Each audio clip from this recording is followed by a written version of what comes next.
नमस्कार, कैसे हैं आप सभी। बहुत बहुत स्वागत है आप सभी का एस्ट्रो तक में। मैं हूं राखी मिश्रा। आज बात करेंगे मंगल के राशि परिवर्तन के बारे में। मंगल एक बार फिर राशि परिवर्तन करने जा रहे हैं। सोमवार यानी कि 5 फरवरी के दिन रात को 9:07 पर मंगल धनु राशि से निकल करके मकर राशि में प्रवेश करेंगे।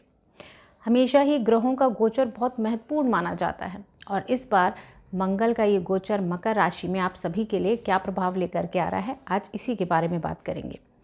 मंगल को भाई बहन का कारक, प्रॉपर्टी का कारक ग्रह, साहस और पराक्रम के लिए कारक ग्रह माना गया है।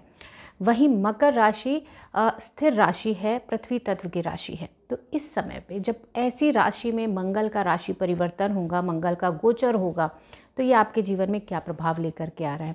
इस समय आप लोग अपनी जिम्मेदारियों का वहन तो करेंगे, इसके साथ ही आप लोग बहुत मेहनत करेंगे और बहुत मेहनत और नेतृत्व के साथ आगे बढ़ कर के अपने कामों को पूरा करेंगे। लेकिन इसके साथ ही मंगल का ये राशि परिवर्तन आप लोगों को थोड़ा सा एग्रेसिव भी बनाएगा, तो इस बात का ध्यान ज़रूर देखना है। अब आइए जानते हैं कि अलग अलग राशियों पे मंगल का क्या प्रभाव होगा। आज बात करेंगे हम मेष राशि से लेकर के तुला राशि के जातकों पे मंगल का ये राशि परिवर्तन क्या प्रभाव लेकर के आ रहा है। सबसे पहले बात करते हैं मेष राशि के बारे में। मेष राशि के लिए ये जो गोचर है आपके 10th हाउस में है, यानी कि कर्म के भाव है।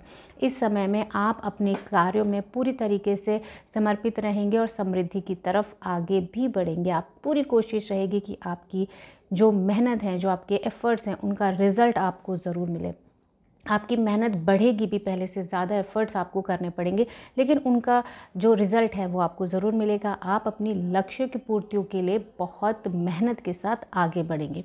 इस समय आपको सिर्फ एक बात का ध्यान रखना है कि आप काम तो करें, मेहनत तो करें, लेकिन अपनी सेहत का नज़रअंदाज बिल्कुल भी ना करें, नहीं तो आपको सेहत को लेकर के समस्याओं का सामना करना पड़ सकता है। बात करेंगे वृषभ राशि के बारे में। वृषभ राशि के लिए ये जो गोचर है आपके 9th हाउस में हो रहा है। 9th हाउस धर्म, लंबी दूरी की यात्रा और पिता का कारक है। इस समय पे जब मकर राशि में ये गोचर हो रहा है मंगल का, तो आपकी आर्थिक स्थिति तो पहले से बेहतर होगी, वहीं धन और मान सम्मान में आपकी वृद्धि भी होगी और इसके साथ ही व्यापार या बिजनेस में अगर आप हैं तो उसमें भी आपके पहले से बेहतर रिजल्ट्स मिलेंगे आपको। वहीं आपको जो भी फैसले लेने हैं, चाहे वो पर्सनल रिलेशनशिप को लेकर के हों या फिर बिज़नेस को लेकर के हों, आपको बहुत ही सोच समझ कर के फैसले लेने हैं। लंबी दूरी की यात्राएं भी संभव हैं और ये यात्राएं आपके लिए पॉजिटिव रिजल्ट्स भी लेकर के आएंगी। इसके साथ ही आपको पूरे दृढ़ निश्चय के साथ अपने लक्ष्य, अपने गोल्स की तरफ बढ़ना है और आप उनको ज़रूर से पूरा भी कर पाएंगे। आपको थोड़ा बहुत परेशानियों का सामना करना पड़ सकता है, लेकिन दृढ़ निश्चय के साथ आगे बढ़ेंगे तो ये परेशानियां भी आपका कुछ नहीं बिगाड़ पाएंगी। बात करेंगे मिथुन राशि के बारे में। मिथुन राशि के लिए ये जो गोचर है आपके 8th हाउस में है और ये जो गोचर है ये आकस्मिक धन प्राप्ति का है भाव है, अचानक लाभ या हानि का भाव है। इसको गुप्त भाव भी कहा जाता है और इसके साथ साथ आयु का भाव भी 8th हाउस को माना जाता है। ऐसे में जब मंगल का गोचर आपके 8th हाउस में होगा तो यह आपके लिए क्या प्रभाव लेकर के आएगा। इस समय में आपको हर चीज़ के लिए तैयार रहना है। अचानक से लाभ और हानि की संभावनाएं आपकी बनती हैं। इसके साथ साथ आपको अपने मन पर, अपनी मानसिक स्थिति पर, अपने इमोशंस पर कंट्रोल करना इस समय पे बहुत ज़रूरी है। इस समय आपके शत्रु भी एक्टिव हो सकते हैं, तो आपको इस समय पे अपने शत्रुओं से सावधान रहने की ज़रूरत है। अचानक से आपको कोई भी फैसला लेने से इस समय में बचना है और अगर आप बहुत ही दृढ़ निश्चय के साथ पूरी कोशिशों के साथ आगे बढ़ेंगे तो आप अपने इन प्रॉब्लम्स पे, अपने शत्रुओं पर ओवरकम भी कर पाएंगे। इसके साथ ही आपको अपनी सेहत का खासा ख्याल रखने की ज़रूरत है। खासतौर पे लोअर एब्डोमेन के एरिया को आपको ध्यान देने की ज़रूरत है। कोई भी तरह की अगर आपको थोड़ी भी परेशानी होती है तो डॉक्टर से कंसल्ट ज़रूर करें। और इसके साथ ही फाइनेंस की अगर हम बात करें तो फाइनेंस में भी आपको थोड़ा सा संभल के, यानी कि पैसों के खर्च के मामले में या इन्वेस्टमेंट के मामले में आपको थोड़ा ध्यान देने की आवश्यकता है। बहुत ही सोच समझ के फैसला करें और लोन लेने से आपको इस समय पे बचना चाहिए। बात करेंगे कर्क राशि के बारे में। कर्क राशि के लिए ये जो गोचर है आपके 7th हाउस में है और ये जो समय है आपके लिए रिश्तों के लिए थोड़ा अनुकूल रहेगा। थोड़े मनमुटाव ज़रूर हो सकते हैं, लेकिन प्रोफेशनल रिलेशनशिप की अगर हम बात करें तो ये पहले से महत्वपूर्ण होंगी, आपके लिए बेहतर होंगी। वहीं कई जगहों पे आपको चुनौतियों का सामना भी करना पड़ सकता है।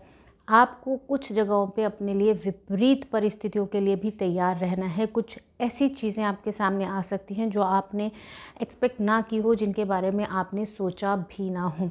तो इन चीज़ों के लिए आपको तैयार रहने की ज़रूरत है। इसके साथ ही इन चीज़ों के लिए जो कारण बनेगा वो बनेगा आपका व्यवहार। तो आपको अपने व्यवहार पर ध्यान रखने की ज़रूरत है, संतुलन बनाए रखने की ज़रूरत है, एक बैलेंस की ज़रूरत है कि आप अपने रिलेशनशिप को अपने व्यवहार की वजह से ख़राब ना करें।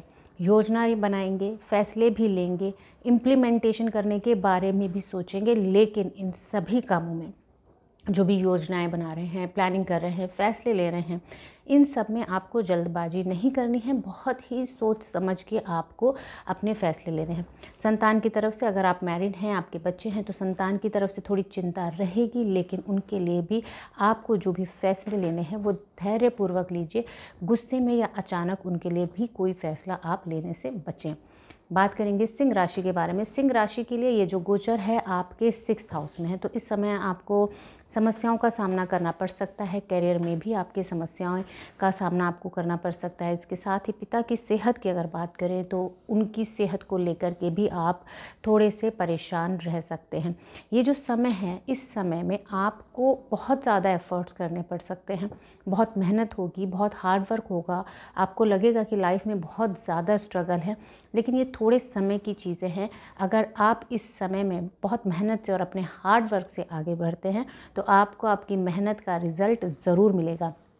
इस समय पे आपको कर्ज जैसी समस्याओं का सामना भी करना पड़ सकता है। कर्ज की EMI भी आपको परेशान कर रही होगी, तो आपको उससे भी निजात मिलने की संभावनाएं बनती हैं। तो इस समय जो भी चीज़ें करें, जो भी डिसीज़न लें, बहुत सोच समझ के लें, क्योंकि ये समय कठिन तो है, लेकिन आप इन परिस्थितियों को ओवरकम कर सकते हैं अपने दृढ़ निश्चय के बलबूते पर। अब हम बात करेंगे कन्या राशि के बारे में। कन्या राशि के लिए ये जो गोचर है आपके 5th हाउस में है। 5th हाउस को प्रेम का भाव माना जाता है, बच्चों का भाव माना जाता है। एजुकेशन के लिए भी हम 5th हाउस को ही देखते हैं, और इसी भाव में यानी कि 5th हाउस में मंगल का गोचर हो रहा है। तो मंगल का ये जो गोचर है आपके लव रिलेशनशिप को प्रभावित कर सकता है, आपके संबंधों को प्रभावित कर सकता है। आपको वाद विवाद की समस्याओं का सामना करना पड़ सकता है। तो इस समय पे आपको ख़ास तौर पे अपने प्रेम संबंधों या फिर लव रिलेशनशिप की हम बात करें तो जो भी फैसले लें आपको बहुत सोच समझ के लेने हैं। अपने व्यवहार पे आपको कंट्रोल करके रखना है। इस कारण से आपकी वाणी, आपके व्यवहार की वजह से आपके रिश्तों में तनाव आने की संभावनाएं बनती हैं।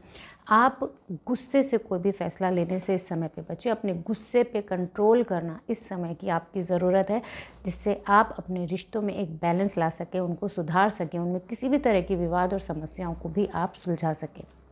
सेहत का ध्यान ज़रूर रखें, और धन से जो भी जुड़े हुए, अगर फाइनेंस से रिलेटेड कोई इन्वेस्टमेंट करना चाहते हैं, कोई सेविंग करना चाहते हैं, तो जो भी आप फैसले लें वो बहुत ही सोच समझ कर के लिए।